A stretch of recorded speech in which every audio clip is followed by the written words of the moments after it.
Good morning friends, हूँ पूजा ma'am तमारू हार्दिक स्वागत करूँ छूँ। हवे आपणे हमणां ते लॉकडाउन में आपणे बधाए रामायण तमारा घरना बधा वडीलोए रामायण ने बधुं जोयुं हशे। तो रामायण ने एक युक्ति मने याद आवे छे कि रघुकुल सदा चली आई, रघुकुल रीत सदा चली आई, प्राण जाए पर वचन ना जाए। रघुकुल रीत सदा चली आई, प्राण जाए पर वचन न जाए।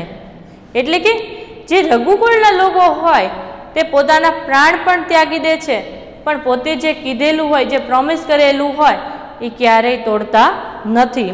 एटला माटे ते ज्यारे कई पासे आवे छे राम अने त्यारे पहेला एनी पासे प्रोमिस मांगे छे कि तू मने आपीश ज, अने ते राम प्रोमिस करे छे अने पछी पोते जतो रहे छे वनवास में।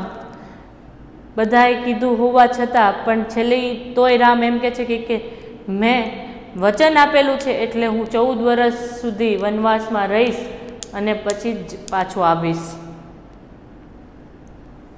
एटला माटे ते कि आवा व्यक्तिना संस्कार वारसो लोकोनी अंदर रहेलो होय छे अने आवा ज वारसाने कारणे लोको पोतानी आगवी छबी ऊभी करे छे। अने एवा ज के जेम रामे पोतानो वारसो जाळवी राख्यो तो अने एने पोताना पिताने जे वचन आपेलुं हतुं ए पिताना वचन एणे निभावे छे अने वचननुं पालन करे छे। ते आपणा माँ बाप पासेथी आपणने जे संस्कार मळेला होय छे ई ज आपणो वारसो छे अने एने द्वारा ज आपणे ई वारसाने आपणे आगळ धपावीए छीए अने लोकोमां आपणे नामना मेळवीए छीए। तो आवी ज कंईक एक नानी अमथी रजूआत लईने आवे छे कि वारसागत तेमां पण कि लोकोनी अंदर रहेला संस्कार केवा महान होय छे अने केवा सारा होय छे एनी उपरनी एक नानी अमथी वार्ता अहीं आपणे जोवानी छे। के चेप्टरनुं नाम छे वारसागत अने छे लघुकथा।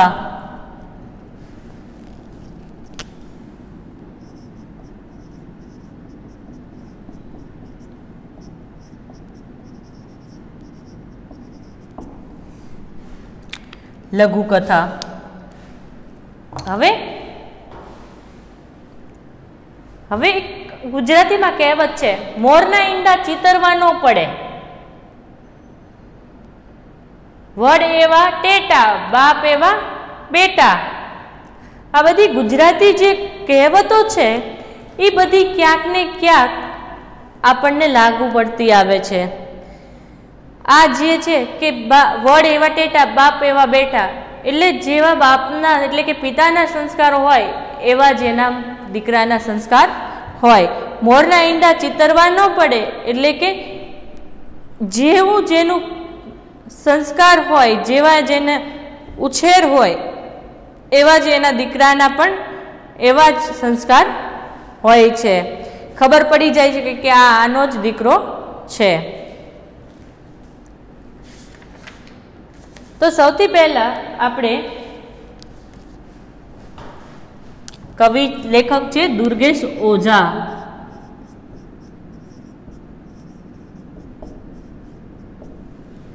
दुर्गेश ओझा दुर्गेश ओझानो जन्म 6 मार्च 1965 में थयेलो छे। ते हाल में जीवे छे। दुर्गेश भास्कर राय ओझानो जन्म पोरबंदर छे।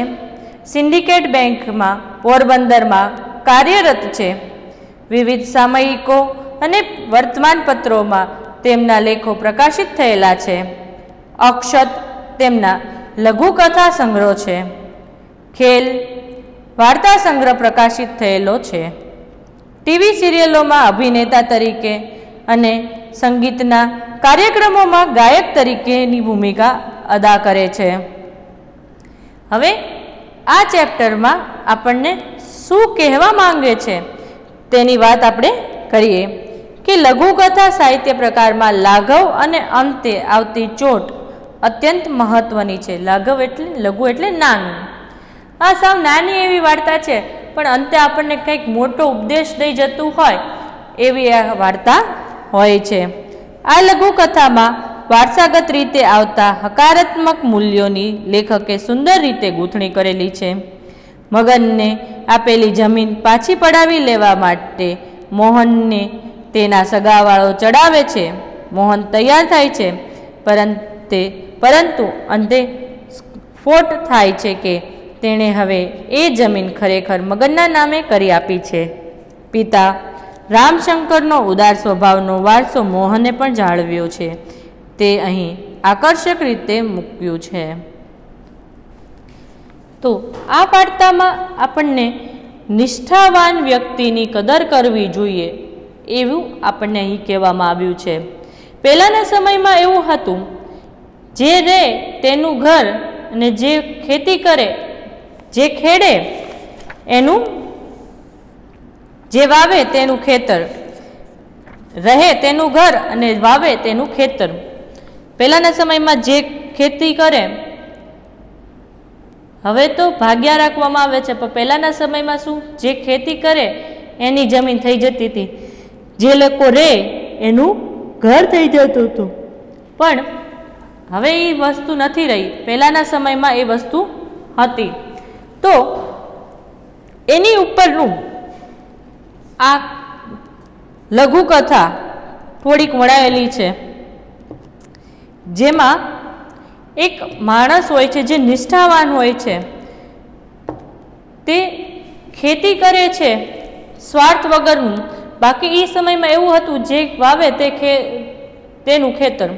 તોય તેણે કોઈ દિવસ પોતાના માલિકના ખેતર સામે ખરાબ નજર કરી નથી. અને છતાં પણ રામશંકર આ નિષ્ઠાવાન વ્યક્તિને કેવી રીતે એનો બદલો આપે છે. રામશંકરનું મૃત્યુ થઈ જાય છે ત્યારે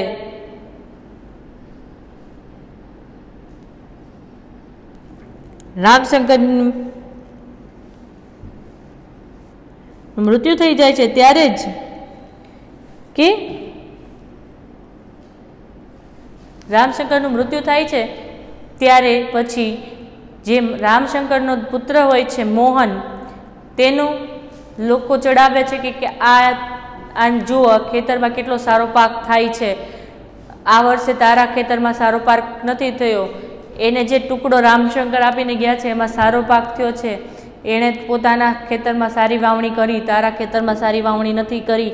તું એની પાસેથી આ જમીન પાછી લઈ લે, આ પાક તારો છે, આ પાકને તને પૈસા મળે. એટલા માટે એ બધા લોકો એને ચડાવે છે. મોહન એના ઘરે જાય છે, પણ જ્યારે છેલ્લે ઘટપોસ્ટ એટલે કે જ્યારે વાત રજૂ કરે છે ત્યારે બધા જ લોકો આશ્ચર્યચકિત થઈ જાય છે. અને એ જે વાત કરે છે એની પરથી ખબર પડે છે કે રામશંકરના સંસ્કાર મોહનમાં ઉતરી આવ્યા છે અને મોહન રામશંકરનો પુત્ર છે એ આ રીતે જોવા મળે છે. તો નાનું છે તો એકવાર પહેલાં આપણે રીડ કરી જઈએ, પછી આપણે એને સમજતા જઈએ. છેલ્લા 10 વર્ષથી રામશંકરના કુટુંબ અને તેમની જમીનનું જતન કરી રહેલા મગનને ફળદ્રુપ ખેતરો જોઈ રાજીપો વ્યક્ત કર્યો. ટાઢ, તડકો કે વરસાદ કશુંય ગણકાર્યા વિના તેણે દર વર્ષે ફળો, શાકભાજી અને અનાજનો મબલક પાક ઉપજાવી અઢળક કમાણી કરાવી આપી હતી. તેની આ મહેનતનો બદલો વાળવાનો શુભ વિચાર રામશંકરને આવતા એમણે જમીનનો એક કટકો મગનને કાઢી આપ્યો અને કહ્યું, મગન, આજથી આ જમીન તારી. આમાં તું તારું મકાન અને ખેતર બંને બનાવજે. પરંતુ પાકું લખાણ થાય એ પહેલાં રામશંકરે દેહ છોડ્યો ને બન્યું એવું કે મગનની જમીનનો મબલક પાક પાક્યો અને રામશંકરના દીકરા મોહનના ખેતરમાં પાક નિષ્ફળ ગયો.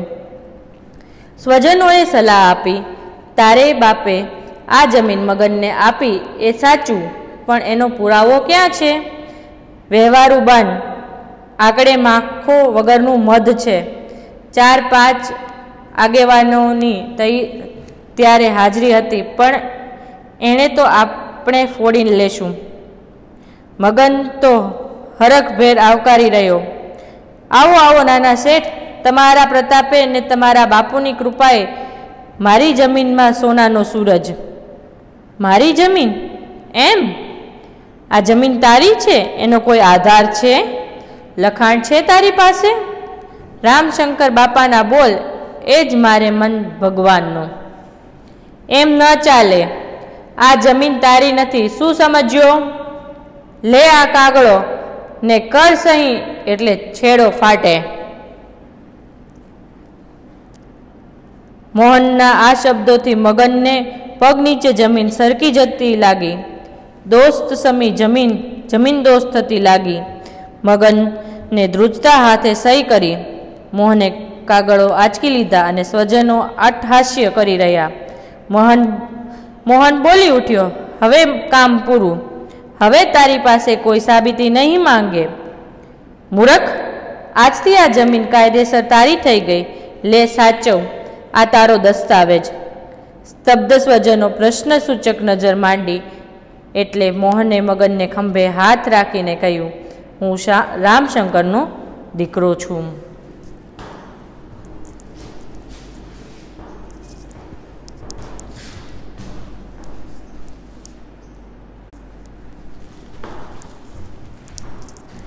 હવે આપણે આ પાઠની સમજ મેળવીએ.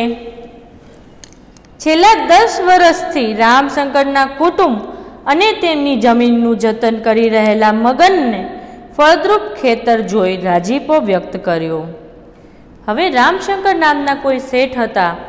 હવે તેમના જમીનનું એટલે કે ખેતીનું દેખરેખ રાખવા માટે અને ખેતી કરવા માટે મગન નામનો એક માણસ રાખેલો, પણ એ નિસ્વાર્થ ભણે અને નિષ્ઠાપૂર્વક એ ખેતરમાં કામ કરતો હતો અને એ જમીન પણ ફળદ્રુપ હતી, એટલે એનામાં સારો પાક થતો હતો. તેથી જ 10 વર્ષથી રામશંકર એને તે આ જમીન સાચવવા માટે આપેલી હતી અને ખેતી કરવા માટે આપેલી હતી. ટાઢ, તડકો, વરસાદ કશુંય ગણકાર્યા વિના તેણે દર વર્ષે ફળો, શાકભાજી અને અનાજનો મબલક પાક ઉપજાવી અઢળક કમાણી કરાવી આપી હતી. હવે આ જે મગન હતો એને કોઈ પણ જાતનો સ્વાર્થ હતો નહીં. આપણે પહેલાં જ મેં તમને કીધેલું એમ કે ક્યારે પણ એ લોકો એવું જોતા ન હતા કે પહેલાંના સમયમાં એવું હતું, રહે તે ઘર ને વાવે તેનું ખેતર. તો અહીંયા પણ જોઈ ધારત તો આ દર વર્ષે આવો પાક એ ટાટ, તડકો, વરસાદ કાંઈ પણ જુએ નહીં, એટલે કે દિવસ રાત મહેનત કરીને તે મગન આખા ખેતરમાં પાક ખૂબ જ સરસ લાવે. એ ફળનો હોય, શાકભાજીનો હોય કે અનાજનો હોય, એ ગમે તેનો પાક હોય, એ બહુ સરસ રીતે એનું ધ્યાન રાખી અને સરસ રીતે પાક ઉપજાવતો અને આ રામશંકર શેઠને સારી એવી કમાણી કરાવતો હતો. એટલે એ પોતે બહુ જ નિષ્ઠાવાન હતો અને એ નિષ્ઠાને કારણે જ એણે ક્યારેય એવું વિચાર્યું નથી કે આ જમીન હું ખેડું છે તો આ જમીન મારી હોવી જોઈએ, પણ આ રામશંકરની છે એમાં મારે મહેનત કરવાની છે, એવી રીતે મહેનત કરીએ જાય છે અને રામશંકરને અઢળક કમાણી કરાવડાવે છે. અને એ અઢળક કમાણી કરાવવાને કારણે જ રામશંકર હવે એને એક ગિફ્ટ આપે છે. એને ક્યારેય તે પોતાના માણસ તરીકે નહીં પણ પોતાના એક સારા એવા કર્મચારી તરીકે એને જોવે છે. તેની આ મહેનતનો બદલો વાળવાનો શુભ વિચાર રામશંકરને આવતા એમણે જમીનનો એક કટકો મગનને કાઢી આપીને કહ્યું, હવે જુઓ, કન્ટિન્યુ 10 વર્ષ સુધી એને આવો મહેનત કરી, આવો પાક લણાવ્યો અને રામશંકરને અઢળક પૈસો કમાવડાવ્યો. એટલા માટે રામશંકરે આ બદલો વાળવા માટે રામશંકર એને એમ કહે છે કે એના જે ખેતર હતું એનો એક ટુકડો આ મગનને એ આપી દે છે. હવે જતન એટલે સંભાળ.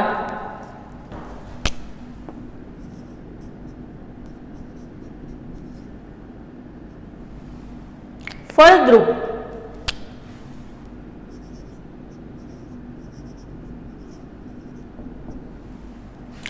એટલે પુષ્કળ પાક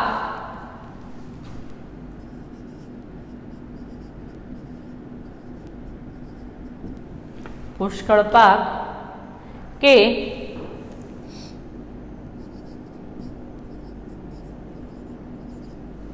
નીપજ આવે તેવી.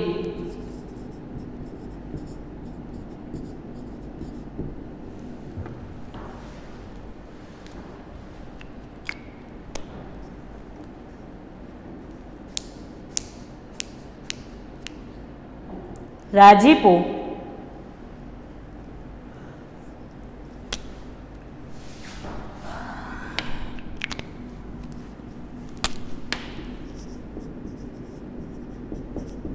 એટલે કે ખુશી.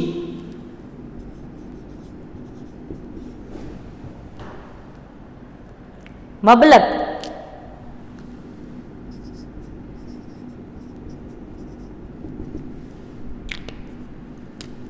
પુષ્કળ.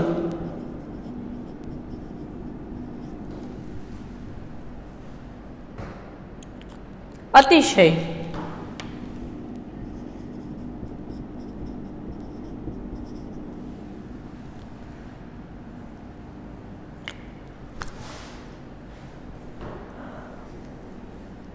હવે એમ કે છે હજી છે ગણકાર્યા વગર.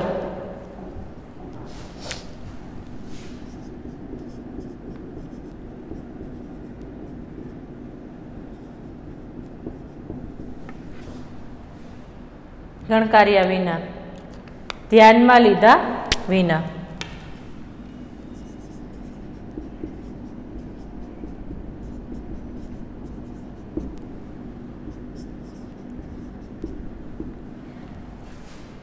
પછી છે કટકો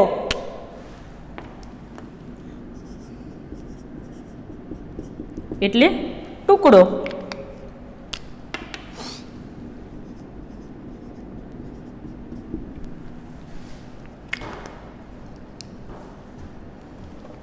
હવે અહીં એમ કે છે રામશંકર કે જ્યારે મગન 10 વર્ષ સુધી એને આટલું સારો ફળદ્રુપ ફળ આપે છે, એને આટલો સારો પાક આપે છે અને એને અઢળક કમાણી કરાવે છે, ત્યારે એનો બદલો વાળવા માટે રામશંકર તેના ખેતરનો એક ટુકડો એ મગનને આપ્યાનું કહે છે. અને એને એમ કહે છે કે મગન, આજથી આ જમીન તારી, આમાં તું તારું મકાન અને ખેતર બનાવજે.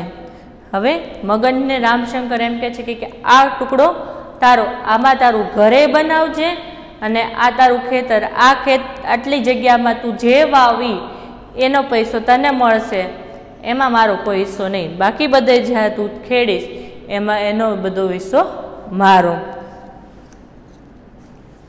પરંતુ પાકું લખાણ થાય એ પહેલા રામશંકરે દેહ છોડ્યો. દેહ છોડવો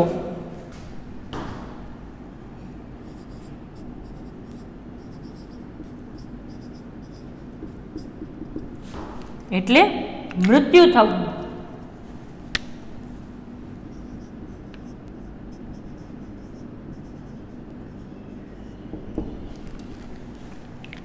હવે પાકું લખાણ થાય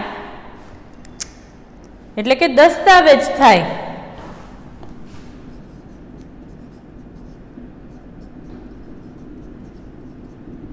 એટલે કે દસ્તાવેજ.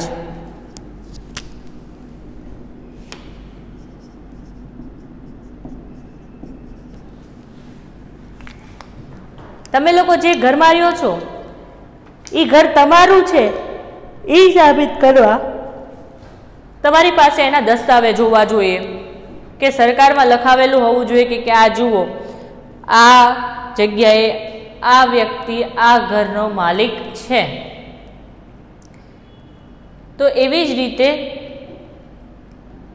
મગનને રામશંકરે ઓરલી કીધું કે આ ટુકડો તારો, એમાં તું તારું ખેતી કર, તારું કમાણી કર, તારું મકાન બનાવ.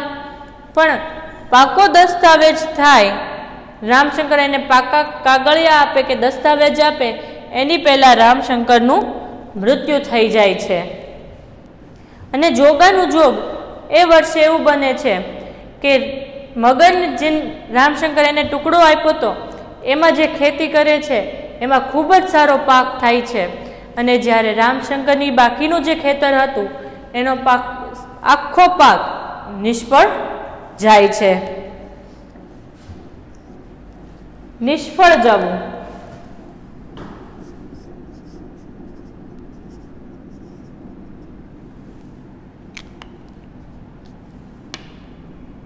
નિષ્ફળ જવું એટલે કે નકામો જવો.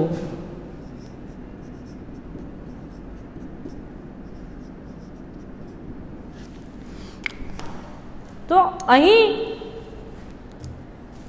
રામશંકરે દેહ છોડ્યો ને બન્યું એવું કે મગનની જમીનમાં મબલક પાક પાક્યો અને રામશંકરના દીકરા મોહનના ખેતરોમાં પાક નિષ્ફળ ગયો. જોગાનું જોગ એવું થાય છે કે મગને એવું કશું જ કર્યું હોતું નથી. પણ આપણા સમાજમાં ઘણા એવા લોકો હોય છે કે જે આપણી કાન ભંભેરણી કરે છે, જે આપણને બીજા વિશે ચડાવતા હોય છે કે આમ કરવું જોઈએ, તેમ કરવું જોઈએ, આમ ન કરાય, તેમ ન કરાય.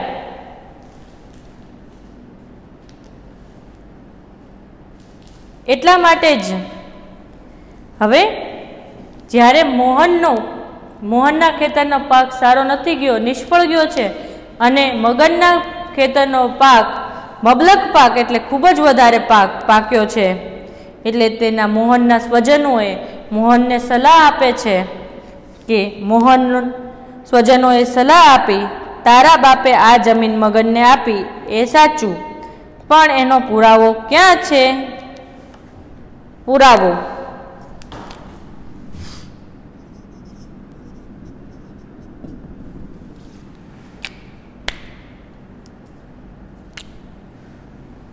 સાબિતી.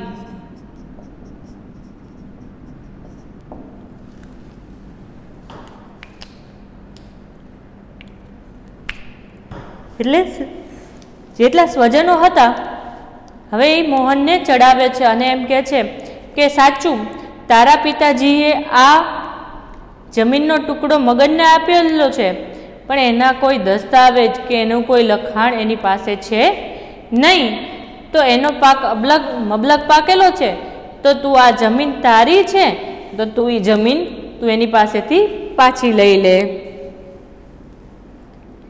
વ્યવહારું બન, આગળ માખો વગરનું મધ છે. એટલે કે એમ કહેવા માંગે છે કે એની પાસે કોઈ પુરાવો નથી, આ ખાલી બોલેલા બોલ છે.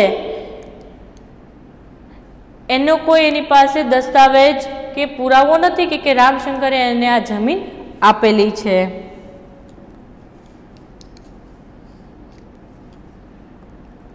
4-5 આગેવાનોની ત્યારે હાજરી હતી, પણ એને તો આપણે ફોડી લેશું. એટલે એમ કે છે કે જે આગેવાનો હતા, એટલે રામશંકરે જ્યારે મગનને કીધું ત્યારે 4-5 લોકો ત્યાં હાજર હતા, પણ આ જે સ્વજનો છે એ એમ કે છે કે આપણે એને ફોડી લેશું, આપણે એને સમજાવી દેશું કે તમારે એમ કહેવાનું કે આવું કાંઈ હતું જ નહીં, આ જમીન તારી જ છે ને તું એને લઈ જ લે.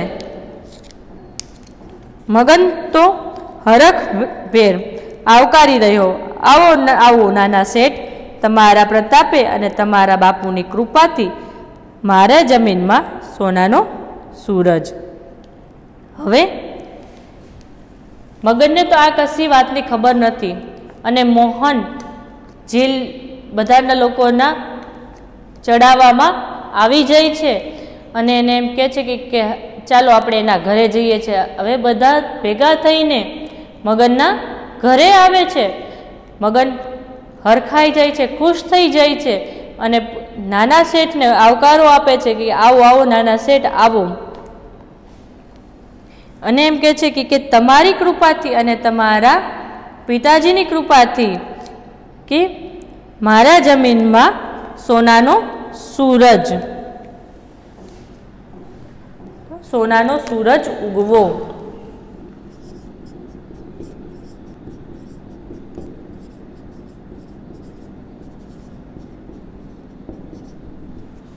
સોનાનો સૂરજ ઉગવો, ખૂબ આનંદ થવો.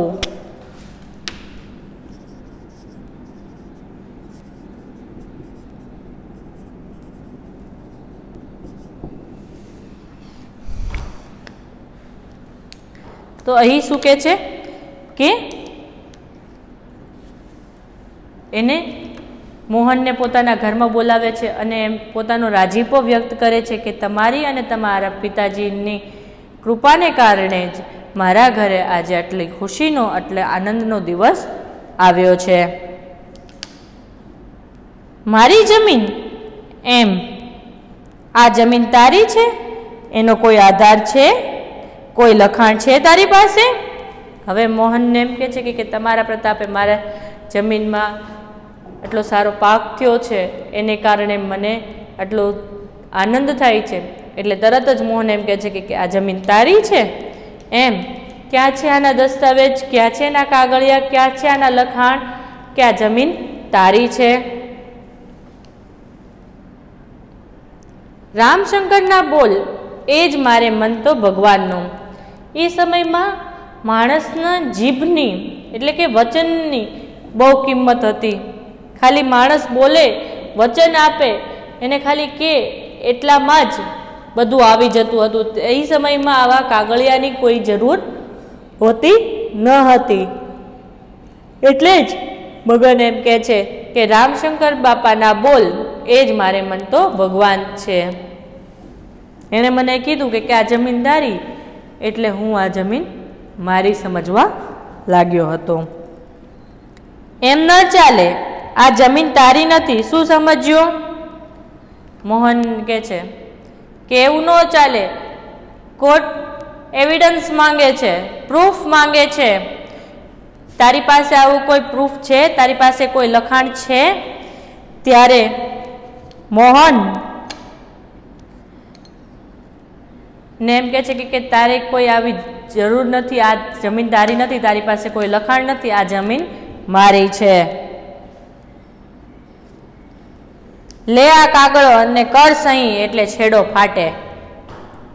એટલે એમ કે છે કે આલે દસ્તાવેજ, આલે કાગળિયા, સાઈન કર એટલે હવે બધાને પાકી ખબર પડી જાય કે આ જમીન મારી છે. હવે આટલું સાંભળતા મોહનના આ શબ્દોથી મગનને પગની નીચેની જમીન સરી જતી લાગી. પગ નીચેની જમીન સરી જવી. પગ નીચેની જમીન સરી જવી. આઘાત થવું, આઘાત લાગવો.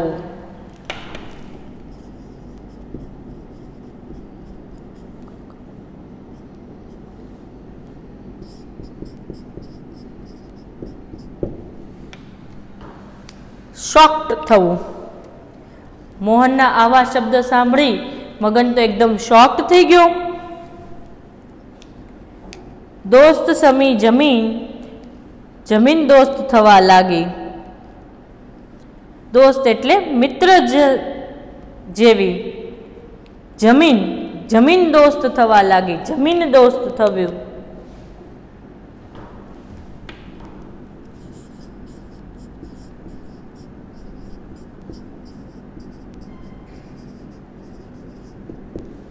જમીન દોસ્ત થવું.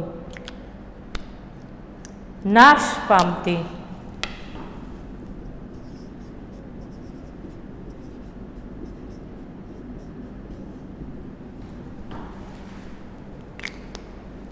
એટલે અહીં એમ કે છે કે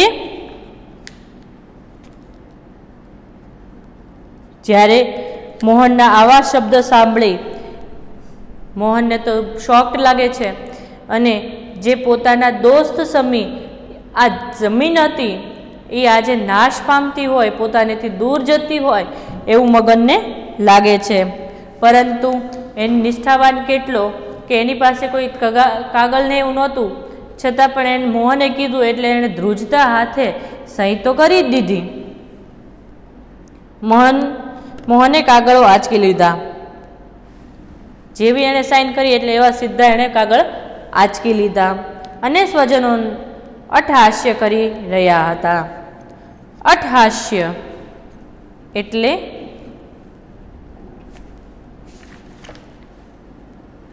જોર જોરથી હસવું. અટ્ટહાસ્ય એટલે જોર જોરથી હસવું.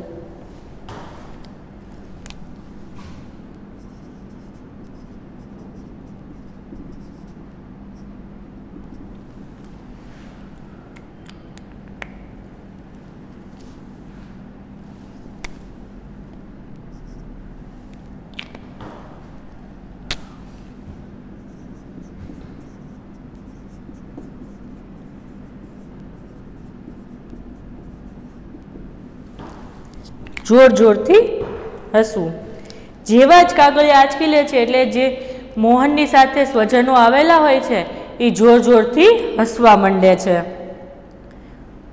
મોહન બોલી ઉઠ્યો, હવે કામ પૂરું. હવે તારે કોઈ સાબિતી નહીં માંગે, કોઈ તારી પાસે સાબિતી નહીં માંગે. હવે મોહન એમ કહે છે કે હવે મારું કામ પૂરું થયું, હવે તારી પાસે કોઈ સાબિતી નહીં માંગે. મૂરખ, આજથી આ જમીન કાયદેસરની તારી થઈ ગઈ. લે સાચવ આ તારો દસ્તાવેજ. હવે મોહન મગનને ખભે હાથ મૂકીને એમ કહે છે કે મૂરખ, આ હું કાયદેસર તારા નામે કરું છું, આ કાગળિયા હું તારા નામે કરું છું, આ જમીન તારા નામે કરું છું, કે આ જમીન આજથી તારી છે, તું સાચવજે. હવે આલે તારા દસ્તાવેજ. દસ્તાવેજ એટલે અધિકૃત લખાણ.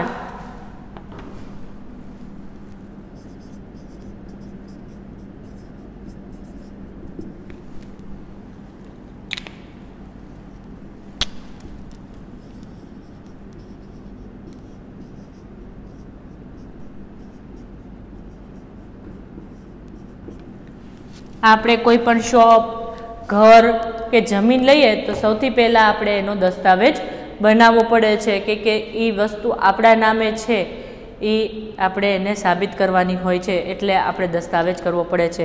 એટલે જ અહીંયા મોહને મગનને દસ્તાવેજ એને કરી આપ્યા કે જેવી રીતે આજે મારા સ્વજનો મને ચડાવીને એની પાસેથી આ જમીન લઈ લેવાનું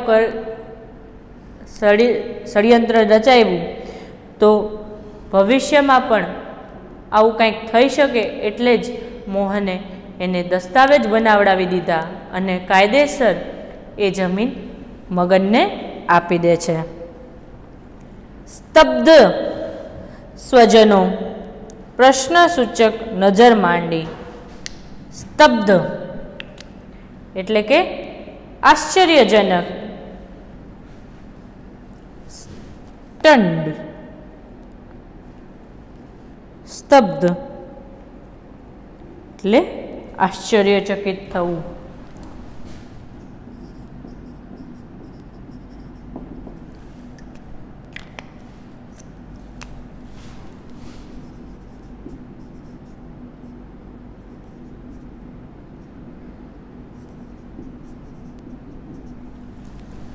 આશ્ચર્યચકિત થવું. હવે જે લોકો જોર જોરથી હસતા હતા ને એ એકદમ શોક્ડ થઈ ગયા કે આવું આણે વળી શું કર્યું. અમે એને એમ કીધું હતું કે તું લઈ લેજે, આ તો મૂર્ખ છે કે એણે દસ્તાવેજ એના નામે કરી દીધો. એક ક્વેશ્ચન માર્કની દ્રષ્ટિએ એની સામે જોઈ રહ્યા. એટલે મોહને મગનને ખંભે હાથ રાખીને કહ્યું, હું રામશંકરનો દીકરો છું. હવે અહીંયા એને એમ કહે છે કે હું રામશંકરનો દીકરો છું. મારા પિતાજીએ જે વચન તમને આપેલા હતા એ હું તમારી આગળ પાલન કરું છું. અને મારા પિતાજીએ જે કીધેલું છે એ 100% સાચું જ છે. એટલે જ હું આ જમીન તમારા નામે કાયદેસર કરી નાખું છું. તમને જ્યારે મારા પિતાજીએ કીધું અને કાયદેસર કાગળિયા કરવાના હતા ત્યારે જ મારા પિતાજીનું મૃત્યુ થઈ જાય છે અને કાગળિયા નથી થતા. એટલા માટે જ હું તમને આ કાગળિયા આજે કરી દઉં છું. એટલે પોતાની જે ખાનદાની છે, પોતાની જે નિષ્ઠાવાન છે એ અહીં પોતાનું મોહન દેખાડે છે. હવે એકવાર આપણે ફરીથી શું કહેવા માંગે છે એ એકવાર જોઈ લઈએ શોર્ટમાં કે આ લઘુકથામાં રામશંકરનો દીકરો મોહન સ્વજનોની ચડામણીથી મગન પાસેથી તેના પિતાજીએ આપેલી મગનને તેની મહેનત અને નિષ્ઠાવાનના બદલે આપેલી જમીન પાછી લેવાનો વિચાર કરતો નથી તેની રજૂઆત કરવામાં આવી છે. મોહને નિષ્ઠા તેમજ પિતાની તરફથી વારસામાં મળેલી રજૂઆત અને પોતાનો વારસો જાળવી રાખવાની ચિત્ર વસ્તુ આપણને અહીં નાટ્યાત્મક રીતે રજૂ કરવામાં આવેલી છે. અને આ જમીન આજથી આ જમીન કાયદેસર તારી થાય છે, સાચવ આ તારો દસ્તાવેજ એમ કહી મોહન પોતાના પિતાના આપેલા વચનને તે પાળે છે તેવું આપણે અહીં જોયું. હવે સ્વાધ્યાય પ્રશ્નની નીચે આપેલા વિકલ્પોમાંથી સાચો વિકલ્પ પસંદ કરી ખરાની નિશાની કરો. મગનની મહેનતનો બદલો રામશંકરે કઈ રીતે આપ્યો? એ. થોડા પૈસા આપીને. બી. ઢોર ઢાંખર આપીને. સી. જમીનનો એક કટકો આપીને. ડી. મકાન આપીને. સી. જમીનનો એક કટકો આપીને. બીજું, મગનને પગ નીચેની જમીન સરી જતી કેમ લાગી? એ. ધરતીકંપનો અનુભવ થવાથી. બી. આ જમીન તારી નથી એવા મોહનના શબ્દો સાંભળીને. સી. સ્તબ્ધ સ્વજનોને જોઈને. ડી. રામશંકરના અવસાનના સમાચાર સાંભળીને. તો એનો જવાબ આવશે બી. આ જમીન તારી નથી એવા મોહનના શબ્દો સાંભળીને. ત્રીજું, હું રામશંકરનો દીકરો છું. આ વાક્યનો ભાવાર્થ નીચેનામાંથી જણાવું. મારા ઉપર વિશ્વાસ કરવો નહીં. બી. પિતા પુત્રના વિચારો જુદા પડે છે. સી. હું જ જમીનનો વારસદાર છું. ડી. મારા પિતાના વિચારો અને ખાનદાની મને વારસામાં મળી છે. તો એનો જવાબ આવશે ડી. મારા પિતાના વિચારો અને ખાનદાની મને વારસામાં મળી છે. મારા જમીનમાં સોનાનો સૂરજ. આ વાક્યનો અર્થ શોધો. જમીનમાં કશું જ ઉપજતું નથી. બી. જમીનમાં મબલક પાક ઉપજ્યો છે. સી. જમીનમાંથી સોનું મળી આવ્યું છે. ડી. સોનાના પતરામાં સૂરજનું ચિત્ર છે. તેનો જવાબ આવશે બી. જમીનમાં મબલક પાક ઉપજ્યો છે. પછી છે કે સ્વજનો મોહનને કઈ સલાહ આપી?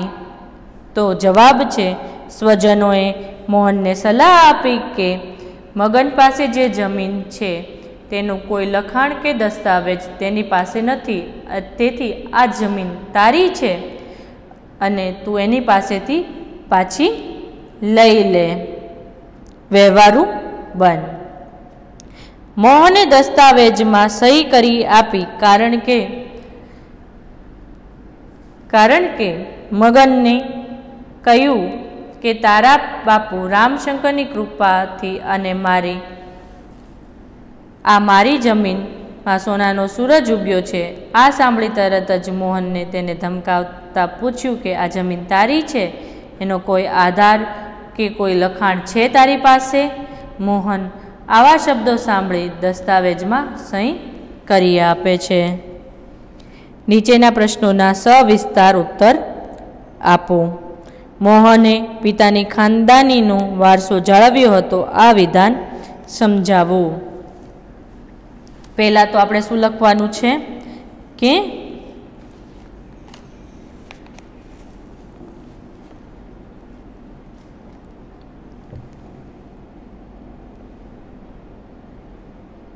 બંનેનો જવાબ સેમ જ આવે કે વારસાગત શીર્ષકની યથાર્થતા ચર્ચો અને મોહને પિતાની ખાનદાનીનો વારસો જાળવ્યો હતો એ વિધાન સમજાવો. બંનેનો આન્સર સેમ જ આવે છે. તો સર્વપ્રથમ આપણે શું કરશું? કર્તાકૃતિ અને સાહિત્ય પ્રકાર. પ્રસ્તાવનામાં આપણે લખશું કે માણસના સંસ્કાર તે જ તેનો સાચો વારસો છે. અહીં પણ રામશંકરે આપેલા વચન નિભાવવા માટે મોહને મગનને દસ્તાવેજ કરી આપે છે અને જે જમીનનો ટુકડો રામશંકરે મગનને આપેલો છે તે કાયદેસર રીતે મોહન મગનને આપી દે છે.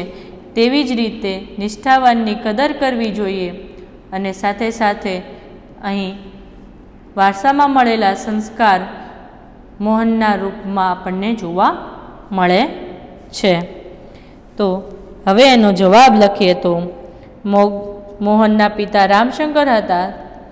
તેમની જમીનનું છેલ્લા 10 વર્ષથી મગન નામનો વ્યક્તિ તેની દેખરેખ કરતો હતો અને જમીન ખેડતો હતો. મગન ટાટ, તડકો, વરસાદ કંઈ પણ જોયા કર્યા વગર ખેતી કરતો હતો અને તેમાં મબલક પાક તૈયાર કરી અને રામશંકરને અઢળક પૈસા કમાવડાવતો હતો. મગને તેની મહેનતનો બદલો આપવા માટે રામશંકરે તેને જમીનનો એક ટુકડો આપે છે અને કહે છે કે આજથી આ જમીનનો ટુકડો તારો, આમાં તું તારું મકાન બનાવજે અને સાથે તું આમાં ખેતી પણ કરજે. પરંતુ આ ટુકડો આપ્યા બાદ પાકું લખાણ થાય તે પહેલાં રામશંકરનું મૃત્યુ થઈ જાય છે. હવે સ્વજનો આ થાય છે એવું કે એ જ વર્ષે મગનના ખેતરમાં પાક સારો થાય છે અને રામશંકરના પુત્ર મોહનના ખેતરના બધો જ પાક નિષ્ફળ જાય છે.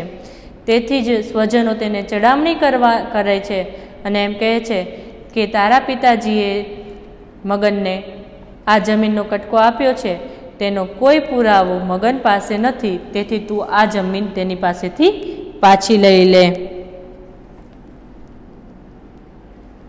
અને સ્વજનોની મોહન મગનને ધમકાવે છે અને તેની પાસેથી કોઈ આધાર નથી તેવું કહી કાગળિયા ઉપર સહી કરાવે છે. અને મોહન પછી બોલી ઉઠે છે કે આજથી આ જમીન કાયદેસર તારી થઈ, લે આ સાચવ તારો દસ્તાવેજ.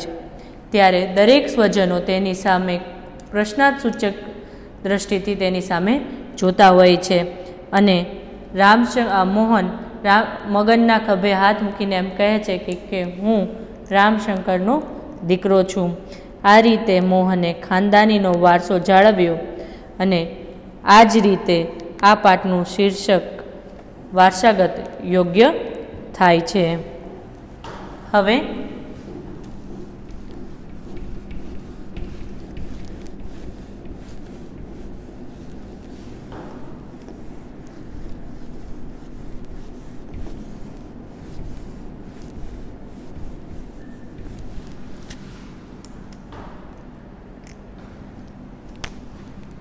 હોમવર્ક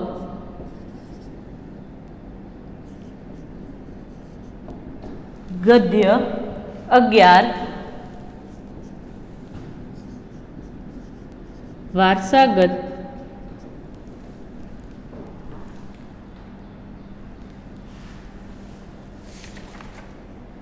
માં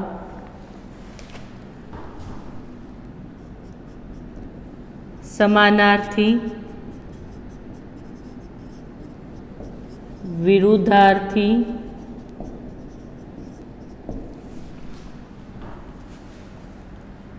તળપદા શબ્દો,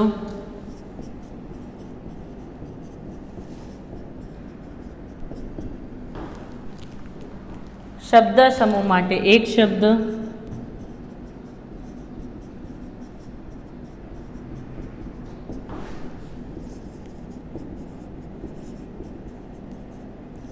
અને સ્વાધ્યાય ફેર બુકમાં સારા અક્ષરે